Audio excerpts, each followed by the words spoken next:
Hello, I'm Eamonn Neff. In order for the story I want to tell you today to be believed, I'm going to need to give you some background information. To understand my childhood and the chaos that reigned within it, you need a cursory knowledge of my father. Kiwi is the sort of man who is ruled by sheer impulse, who makes life-altering decisions on a whim. He's a human tempest in a constant battle with the ideas of comfort and stability. He has built illegal saunas in every home we've ever lived in, and he constantly tears down and rebuilds walls within homes with little explanation or warning given. Little to none. Over the years, I have watched my father carry a burning log in his open hand. I have seen him set himself on fire no less than 3 times, and I have seen him light our kitchen on fire as well. Less exciting hijinks revolve eating moldy fudge and going back for seconds, added blending toothpicks to smoothies to increase the fiber, stabbing himself with a fork while moaning, fleeing the police, declaring that cheeseburgers are poison while eating one, and lastly, breaking our dog out of the pound in jailbreak rather than pay, and this is true, the $10 processing fee. So you need to have a little understanding of who we're working with for going into this story. See, for as long as I can remember, my father has had this spark. It's a kind of spark that's only visible in the eyes and in the soul. It's the kind of spark that leads you to take action without regard for consequence. It's the kind of spark that makes you ask a couple at a restaurant who are clearly having a private conversation what they're having for dinner, or talk loudly about your masturbation habits at your 12-year-old son's soccer games. It's that kind of spark. To put it simply, it's the spark of madness. So finally, just the last little bit of background information. My father has made it a lifelong practice of inviting strangers into our home to live with us. This people have included ex-cons, drug addicts, the mentally disabled, future convicts, hippies, etc., etc. It goes on and on. This story is about our unintentional finding of perhaps the most unique group of roommates that I have ever had.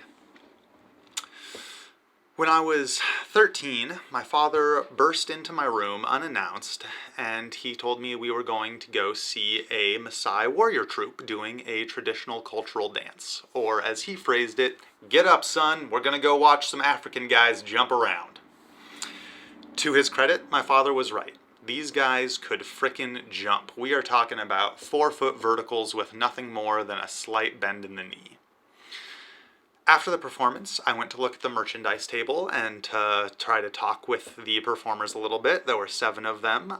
They couldn't speak English very well, so I just found myself mostly looking at their handmade crafts and things of that nature, while my dad talked to the troop leader, who was also the translator because he was the only one who could clearly speak English. When my dad caught up with me about half an hour later, I saw that the normal little spark in his eyes, that's normally, it's just a spark of insanity. It's a hint, you know. My dad's not the kind of person who goes running around the streets raving like a madman. It's just a little extra pinch of craziness. But I could tell that today someone had poured fuel on the spark. And as anyone who grew up starting their own fires to keep warm can attest, ignoring a spark can lead to getting burned. And that's what happened to me in this instance, because I made the choice to ignore the flame that I saw in my father's eyes that day. I had learned from experience at that point that the best way to let my dad's ideas burn themselves out was to not engage with them, just not ask him about them, because the quickest way to make his crazy ideas into a reality was to engage him about those ideas. So I just thought, I don't know what he's thinking, but I'm not going to engage with it. 2 weeks later, my father comes into my room unannounced again, and he says to me, "Hey, these guys are going to be staying with us for a while." And I'm like, "What guys?" Behind him, all 7 Kenyan performers walk into my room unannounced. They're all carrying sleeping bags and backpacks, and they set them down all over the room. My dad just says, "Make yourselves comfortable," and leaves. As you might imagine, as a 13-year-old, I had not intended to share my room with 7 adult men. It's important to understand at this point that while this, of course, seems crazy to me now, and while it undoubtedly sounds crazy to you, it was normal for me at the time. When you grow up in complete insanity, craziness becomes normalcy, and you don't know how to tell the difference between the two. Over the next few months, I had no space to myself whatsoever. My room was completely taken over. I slept on the couch most nights or the floor, and I did all of my homework at the dining room table when it wasn't in use. I don't want you to get the impression that this was a tragedy or that these men were totally terrible because they took over a 13-year-old boy's room.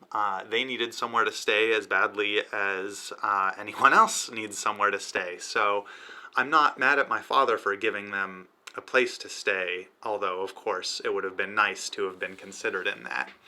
I got to teach these men how to play darts, how to swim, how to understand some basic levels of English, and in exchange, they taught me some stuff about their culture and gave me a beautiful, magnificent, handmade Kenyan shield that I still have to this day. That said, there were a lot of negatives.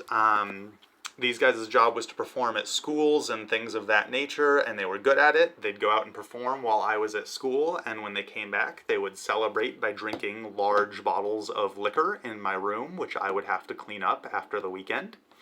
And they often had women over that they would sleep with, which I've always sort of wondered how men who didn't speak any English convinced women to come have one-night stands in a child's bedroom. I don't know how someone pulls that off, but I suppose that's a conversation for another time. It came to an end, of course, eventually. I'm 24 now. I'm not still living with these 7 Kenyan men.